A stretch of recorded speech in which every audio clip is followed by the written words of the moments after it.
जिसको काल दोष होता है, काल सर्प दोष होता है, वास्तु दोष होता है, उनको ज्यादा कुछ नहीं करना होना। महाराज एक बेल का फल लीजिए।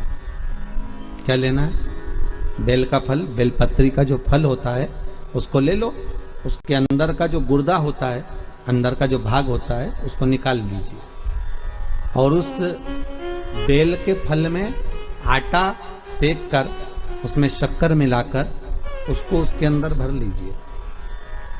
अमावस्या के दिन सुबह 10 बजे से पहले उस बेल फल में जिसमें तुमने पंजेरी भरी है, आटा सेक कर भरा है शक्कर के साथ में, उसको अपने घर में घुमाने के बाद में जिसको काल सर्प दोष बताया है, पितृदोष बताया है या वास्तु दोष का स्मरण बताया है, घर में सब दूर घुमाकर अपने परिवार का हाथ का स्पर्श कराकर पीपल के पेड़ के नीचे तक खड्डा खोदकर उस बेलपत्र के उस फल को दाब दीजिए। उस फल को उसमें दबा दीजिए। महाराज केवल एक अमावस्या करना रहता है, पितरों के दोष से मुक्ति मिलती है और हमारे घर के कार्य सफल होना प्रारंभ हो जाते हैं। कार्य की सफलता होती है, कार्य में सफलता प्राप्त होने लगती है। हम तो कई बार कहते हैं महाराज जी, अगर ऐसा लगे किसी औषधि को आप ले रहे हैं, मालूम पड़े कि औषधि आपको लग नहीं रही है, शिव महापुराण की कथा करेंगे, मान लो औषधि आपको नहीं लग रही, आपने औषधि बहुत दिनों से ले रहे हो, कोई दवाई, मान लो आप किसी भी दवाई को ग्रहण कर रहे हैं और वो औषधि लगी नहीं रही है, वो शरीर को लगी नहीं पा रही और आप ठीक ही नहीं हो पा रहे, 15 दिन हो गए, 8 दिन हो गए, बताओ उतना की उतना ही कैटरीना है, उतना ही उतना अपना भरा हुआ, वही की वही लीवर, वही की वही किडनी, वही की वही स्मरण, सभी कुछ वही वही है, उतने की उतना ही। बीपी भी ऊंचा नीचा चल रहा है पर लेवल में नहीं आ रहा, शुगर भी लेवल में नहीं आ रही, तो प्रयास करा करो महाराज, बेलपत्री के फल का जो गुर्दा है, अंदर का जो भाग है फल का, उसको पानी में गला लीजिए और प्रदोष कम से कम प्रदोष नहीं हो और बीमारी जरा दवाई लगी नहीं रही हो तो बिना प्रदोष के भी कर सकते हो, उसको पानी में गलाइए। आधा घंटा पानी में, जैसे आपको सुबह मंदिर जाना है 10 बजे, तो सुबह स्नान कर कर कम से कम 6:30-7 बजे उसको पानी में गला दीजिए और उस बेले के फल का गुर्दा से गला हुआ पानी शिव जी को ले जाकर समर्पित कर दीजिए। महाराज उस पानी में से थोड़ा सा 1 चम्मच पानी शिव जी पे चढ़ा हुआ लेकर आ जाइए। उस पानी को जो बीमार व्यक्ति है उसको औषधि देने से पहले मात्र आधी चम्मच से भी आधा चम्मच उसको दे दीजिए। भगवान शंकर का श्री शिवाय नमस्तुभ्यम का जाप कर कर उस पानी को देने के बाद अगर आप औषधि देंगे तो ये पक्का है कि औषधि अपना कार्य करना प्रारंभ कर देगी और वो स्वस्थ होना प्रारंभ हो जाएगा। वो स्वस्थ हो, औषधि। कर्जा बहुत हो गया, पैसा चले गया, गाड़ी चली गई, मकान चले गया, सब गिरवे रखा गया, सब कुछ समाप्त हो गया, उसको प्रत्येक प्रदोष को, प्रत्येक अमावस्या को घी का दीप किसी भी पेड़ के नीचे, ये 5 वृक्ष बताए हैं पितृभाव के, उन 5 वृक्ष में से कहीं पर भी बड़, पीपल, आंवला, शमी, बेलपत्र आदि 5 वृक्ष में से किसी भी वृक्ष के नीचे प्रज्वलित करे और काम ना करे, उसका कर्जा चूकता ही है। चूकता। 4 महाराज शिव का उच्चारण। अमावस्या के दिन आपको लगता है कि हमारे पूर्वजों का उद्धार नहीं हुआ, हमारे पूर्वजों का कल्याण नहीं हुआ, कहीं अधोगति में कोई चला गया है, उसका बस एक बार, रोज नहीं जरूरत है, प्रतिदिन जरूरत ही नहीं है,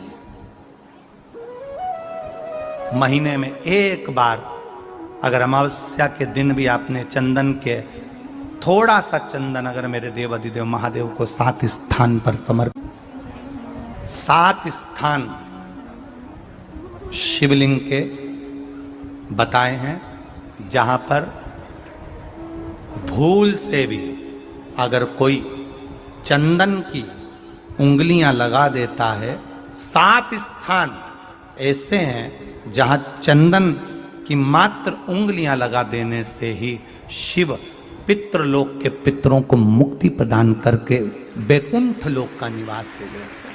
7 स्थान, और वो 7 स्थान जो चंदन के बताए गए हैं, पहला भगवान देवाधिदेव महादेव के शिवलिंग पर चंदन का लेपन। समझ लेना जरा बहुत अच्छे से। आपको लगता है स्वप्न में कोई मुर्दे दिख रहे हैं, या कोई जल रहा है, या कोई मर रहा है, या कोई चला गया है, ऐसा भय लगता है। बच्चों को मानी भेजूंगी ऐसा हो जाएगा, पति को मानी भेजूंगी ऐसा हो जाएगा, कोई हमारे कोई गलत तो नहीं कर रहा है, आपको लगता है। 7 स्थान चंदन के बताएं महाराज। पहला शिवलिंग, दूसरा जहां गणेश जी का स्थान है, मालूम है ना सबको? जम के बोलो जरा, मालूम है ना सबको? जहां गणेश जी का स्थान है वहां अलग से गणेश जी बैठे, वहां नहीं। शिवलिंग में जलाधारी के ठीक सामने राइट में गणेश, लेफ्ट में कार्तिकेय, बीच में अशोक सुंदरी। तो पहला चंदन बाबा के शिवलिंग पर, दूसरा गणेश जी पर चंदन की उंगली, तीसरा षडानंद कार्तिकेय पर चंदन की उंगली, चौथा अशोक सुंदरी पर चंदन की उंगली, पांचवा जलाधारी पर चंदन की उंगली, छठा जो शिवलिंग का जल बह रहा है इसके ठीक विपरीत की ओर चंदन की उंगली, और सातवां चंदन नंदी के मस्तक के ऊपर जो 2 सींग लगे रहते हैं उस पर चंदन की उंगली। ये कब लगाई जाती है? या तो पित किया है। अशोक यहाँ पर वर्णन कर रही हैं, मैना, धन्य और कला की कथा कह रही है। तीनों ने सनकादि ऋषियों से मांगा। चंदन भगवान को अति प्रिय होता है, और चंदन ही एक ऐसा होता है जो पितरों को भी प्रिय होता है, जिसका स्पर्श मात्र लगने से पूर्वजों का कल्याण हो जाता है। वो चंदन का स्मरण। घर में यदि क्लेश उत्पन्न हो जाता है, आपका धन, आपकी प्रॉपर्टी, आपकी जमीन, आपका प्लाट, आपका दुकान, आपका पैसा, यदि किसी ने कब्जा कर लिया और छोड़ नहीं रहा, प्रत्येक अमावस्या के दिन पीपल के वृक्ष के नीचे जाकर 2 दीप लगाइए घी के। दोनों दीप के सामने एक हल्दी का चावल, एक कुंकू का चावल का दाना रख दीजिए, और स्वधा स्वधा स्वधा स्वधा 3 बार कह दो, और स्मरण करो, हे हमारे कुलदेव, पितृदेव, शिवदेव, महादेव, कृपा कर कर मेरा जो जमीन है, मेरा जो धन है, मेरी जो प्रॉपर्टी है, मेरा पैसा लोगों ने हथिया लिया, देते नहीं। अपना गोत्र बोलकर स्मरण कर कर बाबा मेरा धन मुझे वापिस ना कर दो। एक अमावस्या पर करो, फिर अगली अमावस्या करो, ऐसे 2-4 अमावस्या करोगे।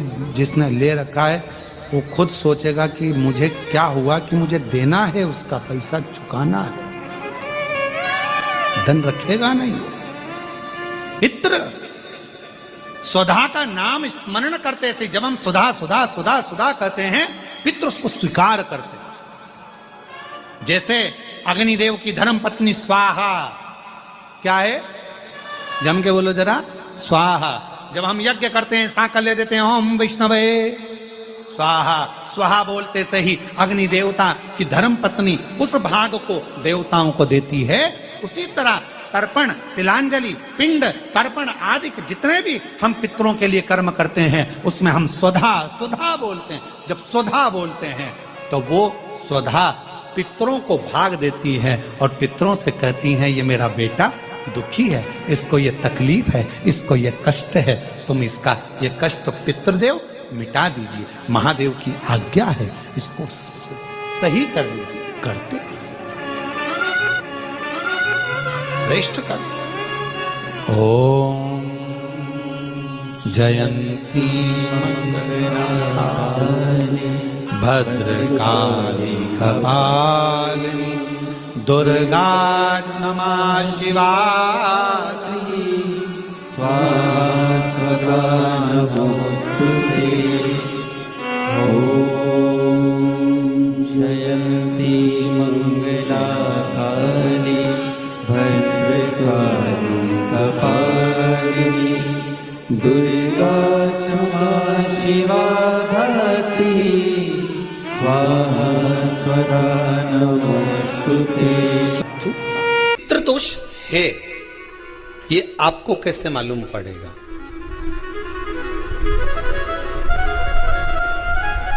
पितृ भूखे हैं, इसका तो वर्णन हमने पहले कर दिया कि रात्रि को जब आप सोने के बाद में 1-1.5 घंटे बाद अगर आपकी नींद खुल जाए, 1 घंटा 1.5 घंटा आप सो लिए, उसके बाद जो नींद खुली तो 1-1.5 घंटे तक अगर आपको नींद नहीं आ रही है, रात्रि को सोने के बाद में 1 घंटे बाद जब उठे तो आपको प्यास लग गई, भूख लगने लगी, प्यास लगने लगी कि मेरे को पानी पीना पड़ेगा, घबराहट हो रही, पानी पीना पड़ेगा।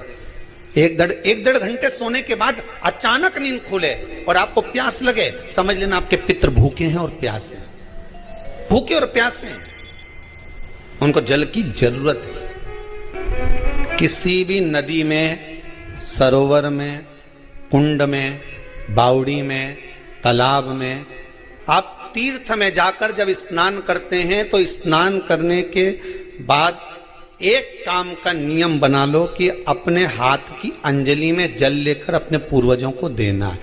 प्यासे रहते हैं, भाग मांगते हैं, प्राप्त करना। 3 वृक्ष पितरों के तुल्य हैं। पहला पीपल, दूसरा बट वृक्ष, तीसरा बेलपत्र का वृक्ष। ये पितरों के तुल्य हैं।